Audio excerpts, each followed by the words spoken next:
What if the person you are today is still carrying the wounds of the child you once were? What if the fears, insecurities, and self-doubts that haunt you now are not random flaws, but echoes of an inner child who was never fully seen, heard, or healed? The truth is, we all carry that younger self within us. Some bury it under layers of responsibilities, careers, and adult identities.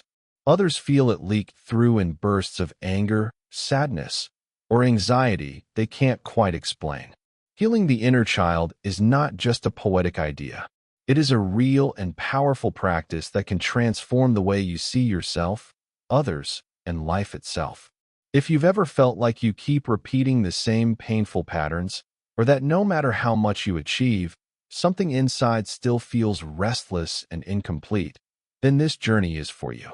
The inner child is the part of you that formed during your earliest years, when your brain was still shaping its deepest beliefs about safety, love, and worthiness. Every moment of comfort, rejection, encouragement, or neglect was written into your nervous system like code. That code became the foundation of how you relate to others, how you manage emotions, and how you define your self-worth. If that child felt unloved, you may grow into an adult who constantly seeks validation. If that child felt unsafe, you may live with chronic anxiety. If that child was silenced, you may struggle to voice your truth. Healing begins when you stop ignoring that child within and finally give them the attention they deserve long ago. The first step is recognition. Imagine a little version of yourself standing in front of you right now. What do you see in their eyes? Do they look scared, excited, lonely, or curious? For many, this visualization alone can bring tears because it reveals how much of our childhood pain we've carried silently for years. Recognition means no longer dismissing those wounds as irrelevant or in the past. The inner child doesn't live in the past. It lives in you, here and now, influencing your choices every single day. One of the most effective exercises for inner child healing is journaling as if you are speaking directly to that younger self. Take a pen and write, "Dear little me," and then let the words flow. Tell them you see them. Tell them you hear their fears. Tell them they are safe with you now. This act of dialogue bridges the gap between who you were and who you've become.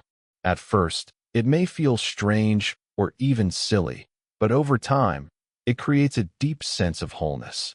You begin to replace the critical inner voice with one that nurtures, protects, and reassures. Another powerful practice is identifying the triggers that awaken your inner child. Do you notice yourself feeling unusually defensive when criticized? Do you withdraw when you sense disapproval? Do you crave affection but fear rejection? These reactions are not random. They are the voice of your inner child asking for comfort. Instead of shaming yourself for these feelings, pause and say inwardly, "I see you. I know this hurts. I am here with you." Such compassionate self-talk might sound small, but it rewires the brain's response to stress and gradually teaches your system that you are safe. Healing the inner child is also about reparenting yourself. This means giving yourself the love, structure, and kindness you may not have consistently received in childhood. It's about asking, what does my inner child need right now? Sometimes the answer is rest. Sometimes it's creativity. Sometimes it's setting a boundary that keeps you safe. When you learn to become your own safe parent, the constant need for external approval lessens. You begin to feel grounded from within, no longer relying on others to fill the void. Let's explore an exercise rooted in self-compassion. Find a quiet space, close your eyes, and place your hand over your heart. Imagine that little child again, but this time picture yourself kneeling and hugging them. Whisper words you wish someone had told you back then. You are enough. You are loved. You don't have to earn your worth. I will never abandon you. This simple visualization can unlock emotions you didn't even realize you had locked away. Tears, warmth, or even resistance may arise, and all of it is part of the healing process. Healing doesn't happen overnight. The child within you may be suspicious at first. After all, if they were neglected or hurt before, why should they trust you now? Consistency is the key. Show up daily, even for a few minutes, with kindness. Create rituals that reinforce safety. Maybe you light a candle before journaling. Maybe you play a favorite childhood song and dance like no one's watching. These small acts are signals to your nervous system that joy and safety are allowed again. A deeper layer of inner child work involves forgiveness, but not the kind that excuses harmful behavior. Forgiveness here means releasing the grip that past wounds still hold on you. If your parents, teachers, or peers failed to give you what you needed, acknowledge that reality fully. Then choose to no longer let that pain dictate your present. Forgiveness doesn't mean forgetting. It means freeing your inner child from the prison of resentment. When you forgive, you are not letting others off the hook. You are letting yourself out of the cage. You may ask, why does this matter so much? Because until you heal the inner child, you will keep seeking in the outside world what you never received inside. You may chase relationships that replicate old wounds. You may pursue achievements that never feel like enough. You may find yourself restless, always searching but never arriving. Inner child healing interrupts that cycle. It teaches you that wholeness isn't found out there. It's found when you turn inward, hold that child's hand, and walk with them into the life you're building now. This process is not about weakness, it's about courage. It takes courage to face memories you'd rather bury. It takes strength to sit with emotions you've avoided for decades. But every time you choose healing, you reclaim another piece of yourself. You become less reactive, more compassionate, and more alive. The journey of healing the inner child is not about becoming someone new. It's about remembering who you were before the world told you otherwise. Now, let's dive into the practical exercises that can transform your inner child work from theory into real, daily practice. The first exercise is letter writing. Take a piece of paper or a journal and write a letter to your younger self. Do not censor yourself. Pour out your feelings, your regrets, your fears, and your hopes. Then, write a response from the perspective of your adult self, compassionate, wise, and protective. This dialogue bridges the gap between past and present, creating a safe inner relationship where none may have existed before. Repeat this regularly and notice how your inner critic begins to soften into a nurturing voice. The second exercise is visualization and safe space creation. Close your eyes and picture a place where your inner child feels completely safe, maybe a forest, a beach, or a cozy room. Invite your younger self into this space. Imagine holding their hand, guiding them, or simply sitting together in silence. Visualizations like this send a powerful signal to your nervous system. Safety is possible. Your body begins to release tension, and your inner child learns that it is seen and protected. With repeated practice, this inner sanctuary becomes a refuge you can access anytime life feels overwhelming. The third exercise is play and joy reconnection. One of the most overlooked aspects of inner child healing is play. Adults often suppress play, believing it frivolous or unproductive, but play awakens creativity, spontaneity, and joy, qualities that nourish the inner child. Dedicate time to activities that bring you delight without expectation or goal. Draw, dance, build, or explore a hobby that fascinated you as a child. By doing so, you signal to your inner child that life can be fun, safe, and vibrant. Play is therapy, and it is also reclamation.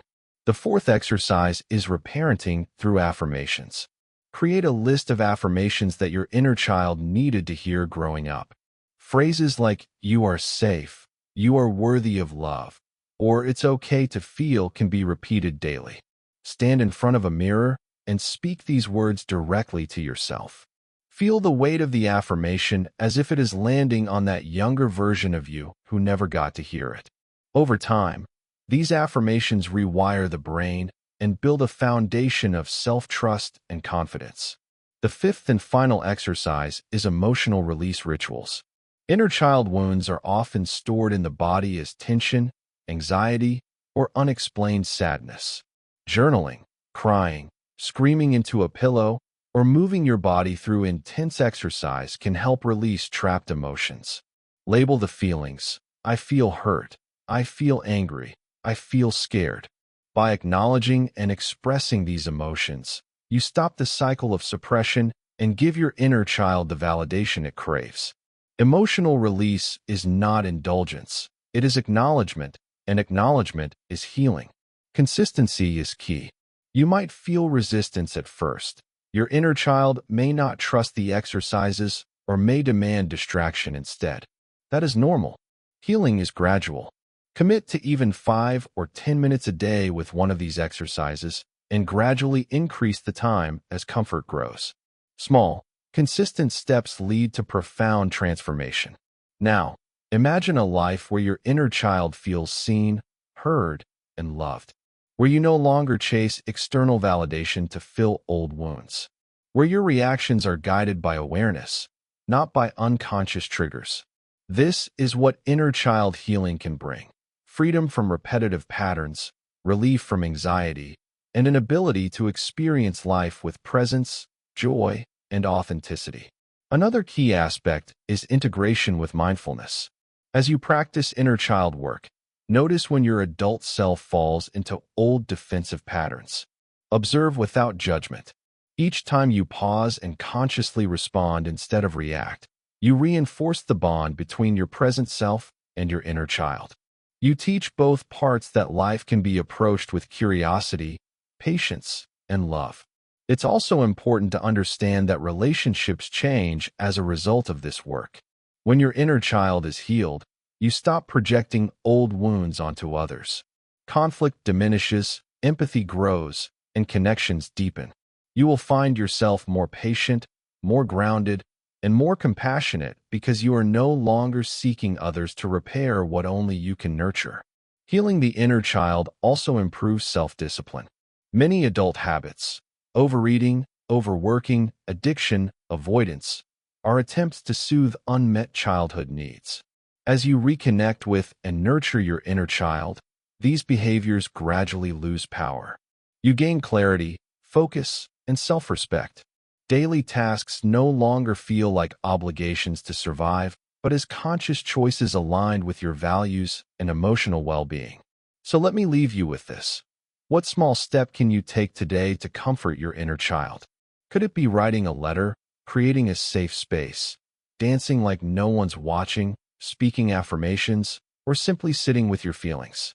Whatever it is, do it fully and with presence. The act of showing up for yourself is more powerful than any therapy session, book, or advice. The journey of inner child healing is ongoing. Each time you practice, you deepen your connection to yourself. You reclaim lost parts of your identity. You break cycles that have carried pain across decades. And slowly, you begin to live not just as a functional adult, but as a whole, integrated human being. Someone capable of love, joy, creativity, and resilience. Now I want to hear from you. Which inner child exercise resonates most, and how do you plan to implement it today? Share your experiences and thoughts in the comments. I would love to know how your journey unfolds. Remember, your inner child is not a liability. It is a source of profound wisdom, creativity, and authenticity. Protect them, nurture them, and allow yourself to be fully present for every emotion, every longing, every joy. The more you honor that younger self, the more vibrant, free, and alive your adult life becomes. Healing your inner child is not just therapy. It is the path to reclaiming yourself. If this video inspired you, don't forget to like it and subscribe to the channel for more insights into psychology, self-development, and emotional healing. Your future self will thank you for the care, attention, and love you show your inner child today.